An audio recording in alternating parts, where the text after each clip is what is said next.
եկել է Փաշինյանի փոսերը լցնելու թալանը վերադարձնելու ժամանակը, խնդրեմ այս մասով ձեր տեսակետը քաղաքում ինչ խնդիրներ եք արձանագրում, այս հայտարարությունը, որը նաև լրջագույն վնասներ է հասցնում մեքենաներին, համեցեք։ Բարև ձեզ։ Այս պահի դրությամբ ամբողջ Երևանը, նաև Հայաստանի տարբեր շրջաններ, ամբողջությամբ ասֆալտապատման աշխատանքները քանդված են, այսինքն Նիկոլ Փաշինյանի արած, Տիգրան Ավինյանի արած ասֆալտը վերածվել է ամբողջությամբ խրամատների։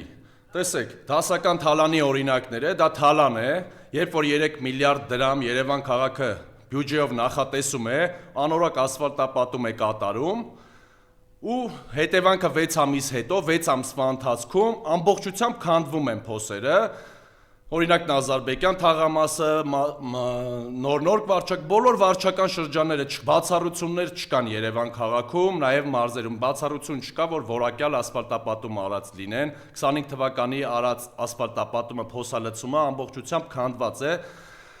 Հիմա տեսեք, ժողովրդի գումարները, հարկերը, տուրքերը հավաքագրել են ու թերի աշխատանքներ են կատարել, 3 միլիարդ դրամը վատնել են, այսինքն դասական թալան է, այդ թալանը, ինչպես Նիկոլ Փաշինյանն էր ասում, այո, կոպեկ, ոչ թե ժողովրդին ենք վերադարձնելու անմիջապես, կոպեկ վերադարձնելով, որակով ասֆալտապատում պիտի անենք, այսինքն դա թալան է եղել, դրա համար պետք է պատասխան տա թե Նիկոլ Փաշինյանը եւ Տիգրան Ավինյանը միասին իր հանցախմբի հետ միասին։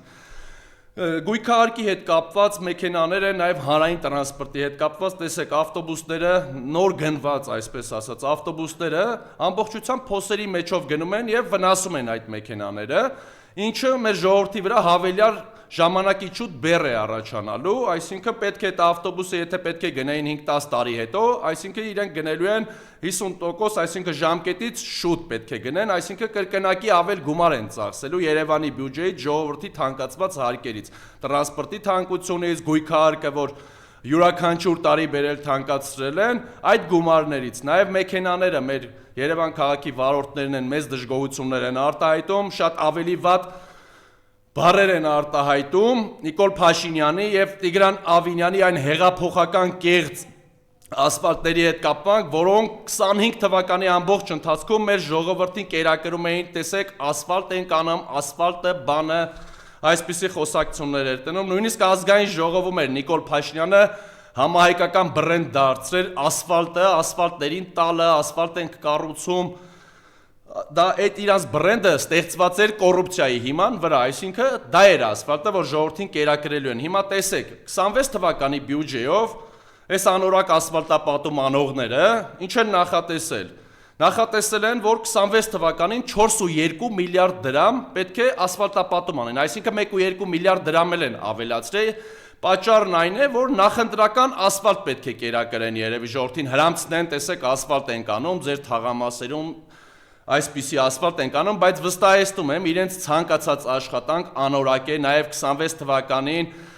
մոտ 1 ամսից կսկսեն ասֆալտապատման աշխատանքները նախընտրական քարոզչություն անելու համար, որ ասֆալտապատում ենք անում ու նորից շատ կարճ ժամանակ հետո կքանդվի այդ ասֆալտը։ Օրինակ մեր որոշ 1-2% շրջանում, այսինքն ՔՊԻ աջակիցների շրջանում հայտնի է այն ամենը, որ ասում են, տեսեք, աղ ու ավազ ենք ցանել, աղից է եղել, օրինակներ են բերել 15 տարի առաջ կատարված Նազարբեկյան թաղամասում, օրինակ իմ բակի կատարված ասֆալտապատումից ոչ մի բան չէր եղել այդ ասֆալտը, ոչ մի բան չէր քանդվել, բայց 6 ամիս առաջ արված ասֆալտը քանդվել է, նույնիսկ սովետական միությունից մնացած ասֆալտ կա Նազարբեկյան թաղամասի վերջնամասում, ոչ մի բան չէր կատարվում, այսինքն 40 տարվա ասֆալտը այդպես չի քանդվում, 6 ամսվա ասֆալտը քանդվում է, հետևաբար դա նշանակում է, որ աղը չէ այդ ամենի պատճառը, անորակ աշխատանքներն են, որը չեն կարողանում վերահսկել, նաև մի կարճ եզրահանգում անենք, տեսեք, ասֆալտը մրցույթ է հայտարարում, ինչ-որ ընկերություն գալիս է այդ մրցույթը հաղթարում է, հավանաբար դե ծանոթ բարեկամների միջոցով են մրցույթները կատարում, Տիգրան Ավինյանի կամ նմանատիպ իշխանության մտերիմների միջոցով տենդերը շահում են եւ գալիս է մի փուլ, որ ֆոն է ստեղծվում իբր ասֆալտ է, սկզբնական առաջին հայացքից դե ասֆալտը երևում է նորմալ, բայց դրանից հետո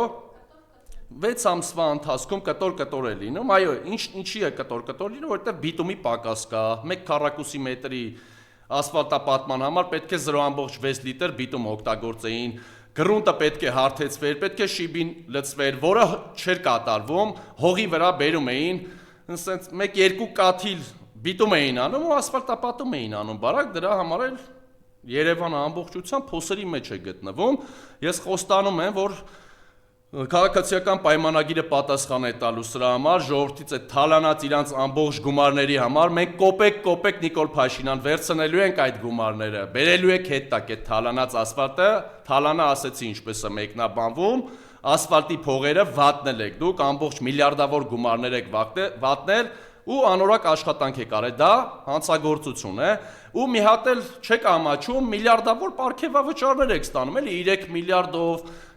միլիարդավոր պարգևավճար, կառավարությունը ընդեղից է պարգևատրումներ անում, քաղաքապետարանը ընդեղից 1.4-ի մոտ 1.2 միլիարդ պարգևատրումներ անում, ինչի համար եք անում պարգևատրում, վատ որակի ասֆալտապատման համար, աղբանության վատ որակի համար, ինչի համար եք անում, թերի աշխատանքների համար, պարգևատրում ստանում են այն մարդիկ, ովքեր կատարել եւ գերակատարել են իրենց աշխատանքը, դա է պարգևատրման մեխանիզմը։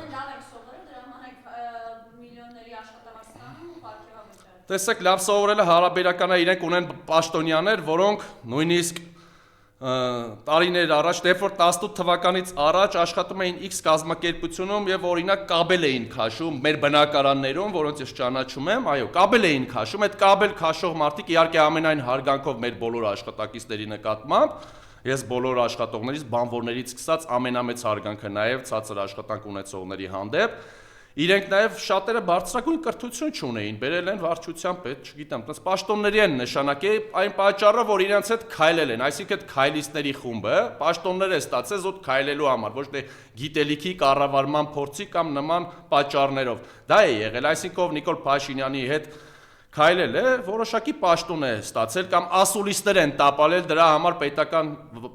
պետական համակարգում են աշխատում, ասուլիստ տապալողներ կան, որոնք նախարարություններում, վարչական շրջաններում աշխատում են այդ նույն մարդին, ցանկը վերցրեք, տեսեք ինչ գործողություններ են կատարել այդ անձիկ միջև պաշտոնը եւ ինչի համար են պաշտոններ ստացել։ Հետևաբար Նիկոլ Փաշինյանի հրահանգները կատարելու համար են ստացել այդ պաշտոնները։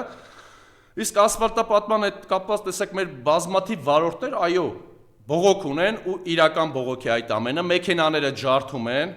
այդ մեքենաների համար նրանք բարձր գույքահարկ են վճարում, ՔՊԻ ձեռամբ բարձր գույքահարկ են վճարում, տարեստարի ավելացնում են այդ գույքահարկը, բայց այդ մարդիկ կանգնում են կոտրած դաշտի առջև։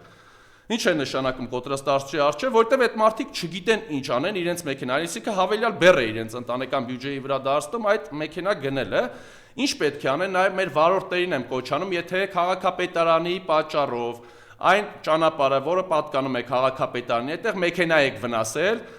դիմեք քաղաքապետարան, նախ առաջի քայլով փորձաքննություն արեք, գումարի գնահատում կատարեք, դիմեք քաղաքապետարանին փոխհատուցում ստանալու համար, եթե քաղաքապետարանը կփորձի մերժի ձեզ, դիմեք դատարան եւ գումարի փոխհատուցում ստացեք, որովհետեւ ձեր մեղքով չէ, որ այդ մեքենան ձեր սեփականության իրավունքով պատկանող ձեր մեքենան վնասվել է։ Դա քաղաքապետարանի անգործությամբ թերի կատարման աշխատանքների պատճառով է։ Ասֆալտապատման մասով այսքանը կասեմ։ Եվ գույքահարկից իհարկե ակնարկին ման անդրադարձեք, բայց այս խայտարակությունը այս թանկացում գույքահարկի մասով 100%-անոց խնդրեմ։ Դե գույքահարկի մասով յուրաքանչյուր տարի թանկացել է գույքահարկը, այս տարի եւս թանկացում կա նախատեսված, միլիարդավոր գումարներ են նորից հավաքագրելու, բայց այդ գումարները պետք է ուղղվեր որակյալ ասֆալտապատման, այսինքն մեքենան գնել է գույքահարկ է վճարում, որ այդ ճանապարհը բարեկեցիկ սպասարկվի, մարդիկ կարողանան նորմալ գնել իրենց աշխատանքին, իրենց համար տաքսի քշեն, օրինակ մեր տաքսու վարորդները նաև առավոտից երեկո ղեկին նստած ջարդում են իրենց մեքենան, մի բան էլ ավել հարկեր վճարելով ու այդ մարդիկ դառնում են աղքատ, իրենց սպառողական ներքին բյուջեն քչանում է քաղաքապետարանի հաշվին, Նիկոլ Փաշինյանի պարգևավճարների հաշվին գումարը քչանում է, այսպես ասած, այդ պարգևավճարները չպետք է ստանա կառավարությունը, քաղաքապետարանը, քանի որ վատ աշխատանքներ է կատարել։ Իսկ տաքսիների հետ կապված մի բան եմ ես ուզում ասել, սիրելի տաքսիստներ, տեսեք, դուք Yandex, Gigi եւ բոլոր հարկատու տաքսիների հետ կապված, սա լինելու է նաեւ առաջարկ շուտով ես առաջարկեմ ներկայացնելու հաջորդ իշխանությունը, պետք է Նիկոլ Փաշինյանին հեռացնելուց հետո սա պետք է կատարվի, տեսեք, նաև տաքսիների հետ կապված մարդիկ հարկատու են, բայց միջ այս պահը առողջապահության ապահովագրված չեն, պարտադիրի տակ այդ մարդիկ չեն ընկնում, ինչի մարդիկ գումար են աշխատում եւ հարկ են տալիս, տոկոսներ են վճարում, նաև այդ ընկերություններն էլ պետությանը հարկ են տալի, այսինքն այդ հայրոս հարկատու մեր տաքսու վարորդները առողջապահական ապահովագրություն չունեն, ինչի են զրկված այդ մարդիկ, երբ որ առավոտից երեկո բոլորիս տեղափոխում են մեր նպատակային նշանակության վայրը։ Առաջարկը լինելու է ավելի թվային մեկնաբանությամբ, տաքսիների հարկերը պետք է կառավարությունները, այսինքն մասնավոր Yandex.GG մյուս ընկերություններից պետք է որոշակի տոկոսով իջեցվել հարկային տեսակետով, որ այդ մարդկանց նաև ապահովագրության հետ կապված խնդիրները լուծվի, նաև իրենց ավտոյի մաշվածությունը չի դիտարկվում որպես ծախս։ Եթե մարդը հարկատու է, մեքենա է վարում, ուրեմն պիտի իր մեքենայի ամորտիզացիոն ծախսերը հանվեր։ Ինչի՞ չի հանվում տաքսիստի, օրինակ տաքսի մեքենայի ամորտիզացիոն ծախսերը, չէ՞ որ այդ մեքենան քանդվում է, ջարդվում է եւ հնանում է։ Հարկատուն պետք է ծախսագրի նաև մաշվածություն, ամորտիզացիոն ծախսերը։ Այդ իսկ պատճառով կառավարությունը, իհարկե այս կառավարությունից այս ակնկալիքներ չունեմ այդպիսի, պահանջը իհարկե հաջորդ կառավարությունով պետք է դիտարկվի այդ հարցերի եւ լուծում ստանա։ Մեր տաքսու վարորդները պետք է ունենան բարեկեցիկ նաև կյանք, քանի որ առավոտից երեկո գտնվում են ղեկին եւ տանջվում են գիշեր, ցերեկ 24 ժամ վարում են մեքենա։ Հետևաբար պետք է նաև վերանայել իրենց հարկերը, որ մարդիկ կարողանան մի փոքր ավել գումար կարողանան աշխատել, ոչ թե առավոտից երեկո համ մեքենան ջարդեն, համ հարկ ու տուրք տան, մի բանը չծախսագրվի։ Երկրորդ առաջարկը լինելու է նաև թոշակառուների հետ կապված։ Տեսեք, մենք ունենք երկու թոշակառուների կարգ։ Մի կարգը դա չաշխատող թոշակառուներ են, մյուսը աշխատող թոշակառուներ են։ Այսինքն թոշակառուն իր թոշակի տարիքից հետո նորից աշխատում է եւ հարկ է վճարում պետությանը։ Առաջինը առաջարկ պետք է լինի, նոր կառավարությունը ձևավորվելուց հետո դա պետք է դիտարկվի եւ լուծում ստանա։ Աշխատող թոշակառուների եկամտահարկը պետք է ամենակիչը կամ վերադարձվի թոշակառուին կամ 50%-ով վերադարձվի թոշակառուին, չէ՞ որ նա իր տարին թոշակի միջև տարին լրանարը նա աշխատել է, այսինքն կարող է թոշակառուն հիմա էլ չաշխատել։ Այդ հերոս թոշակառուն, հերոս հարկատուն, այո, պետք է ունենա բարեկեցիկ նաև կյանք իր թոշակից հետո, այսինքն ծերության ժամանակ։ Հետևաբար առաջարկը նաև որ եկամտային հարկը վերադարձվի աշխատող թոշակառուների մասին է խոսքը, վերադարձվի թոշակառուին, գործատուից, այսինքն պետությունը գանձի եկամտահարկը ինչպես հիմա էլ գանձում է, բայց պետությունը պարտավորություն ստանձնի թոշակառուի քարտին հետ փոխանցի թոշակի եկամտահարկի ամբողջ ծավալը կամ քննարկվի գոնե 50%-ի վերադարձ լինի թոշակառուներին մեր։ Եվ քանի որ թոշակառուներից խոսեցիք, ամեն դեպքում այս իշխանության օրոքին մենք հիմա իրենց վերաբերմունքը թոշակառուների նկատմամբ իրենց պարգևավճարների ֆոնին։ Դե բազմիցս մեկնաբանել ենք թոշակառուների հետ կապված, այո, Նիկոլ Փաշինյանը անարգալից վերաբերմունք դրսևորեց մեր թոշակառուների նկատմամբ, ասում էր 10.400 դրամը ինչ պետք է անի թոշակառուն, հետևաբար, բայց իրանք միլիարդավոր դրամները շատ լավ գիտեն ինչ պետք է անեն, պետք է էլիտար բազմաբնակարաններում բնակարաններ ձեռք բերեն այն պիլասոսով, որ ապառիկով պիլասոս գնողները այսօր դարձել են միլիոնատերեր, երևի թաքնված նաև հետագայում կբացահայտվի միլիարդատերեր,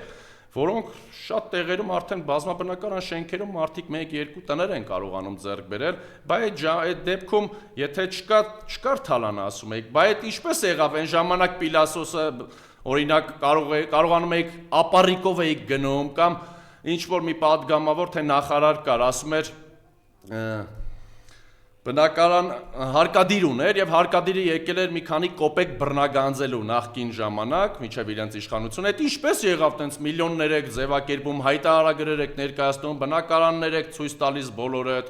բա թալանը պոզով պոչով ա լինում Նիկոլ Փաշինյան, հենց էտա թալանը, այդ թալանը ձեր Ես խոստանում եմ, դուք որ խոստանում եք կոպեկ վերադարձնելու եք, այդտեղ դուք ստել եք, կոպեկ չեք կարողացել վերադարձնել, ինչ էլ փորձել եք մանր-մունր վերադարձնեք, միայն ձեր պարգևավճարների համար եք կարողացել վերցնել, այսինքն ինչ վերցրել եք որոշակի մի քանի օգուց, դա ձեր համար պարգևավճար եք դարձրել, բայց դուք խոստացել եք ժողովրդին տալ կոպեկ, իսկ մենք խոստանում ենք վերցնել եւ ձեզ պատասխանատվություն դուք պետք է ենթարկվեք, ու այդ գումարները ամբողջությամբ պետք է գա բյուջե եւ բյուջեով ճիշտ կառավարում իրականացվի։ Դա սուտ է, երբ որ խոստանում են մարդկանց պետք է գումարը արձեռն տան, ոչ, արձեռն կոպեկ վերցրածը չեն տալի քաղաքացիներին։ Ճիշտ կառավարում են, բարձրացնում են թոշակները, հարկային ճիշտ քաղաքականություն են վարում, ոչ թե բարձրացնում են հարկերը շրջանառության հարկի 10%, հետո այնտեղ մանիպուլյացիաներ են անում, բարձեցնում են փաստաթղթաշրջանառությունը, որը մեր շրջանառության հարկ վճարողները բողոքում են ոչ թե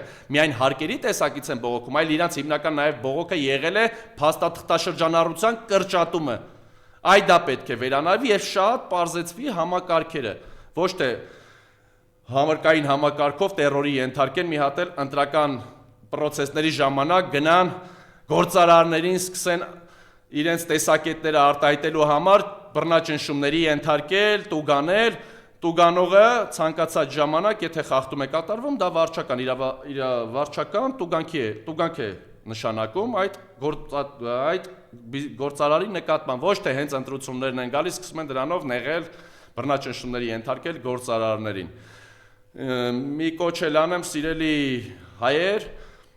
ուզում եմ ասել, Նիկոլ Փաշինյանին շատ կարճ է մնացել, բոլորդ պետք է պայքար տանեք, այս իշխանությունը, այս թալանչի, անկարող իշխանությանը պետք է իր ճանապարհը ցույց տալ եւ իշխանությունից հեռացնել, առջևում ընտրություններ են, բոլորդ տեղյակ եք, բոլորդ տարբեր ճյուղերով, ինչպես ցանկանում եք, այնպես արեք, բայց մի բան է մնում, որ պետք է հեռացվի իշխանությունը եւ այսինքն կարող կառավարող ուժ պետք է լինի նոր իշխանությունը ժողովրդին, այսինքն ժողովրդի ցավերով տառապող, ոչ թե միայն ասող, այսինքն կարող է իշխանությունը չասել, չխոսել, բայց ճիշտ կառավարել, սրտիկներ էլ ցույց չտալ, այսպիսի կեղծ սրտիկներ ցույց չտալ։ Շնորհակալություն։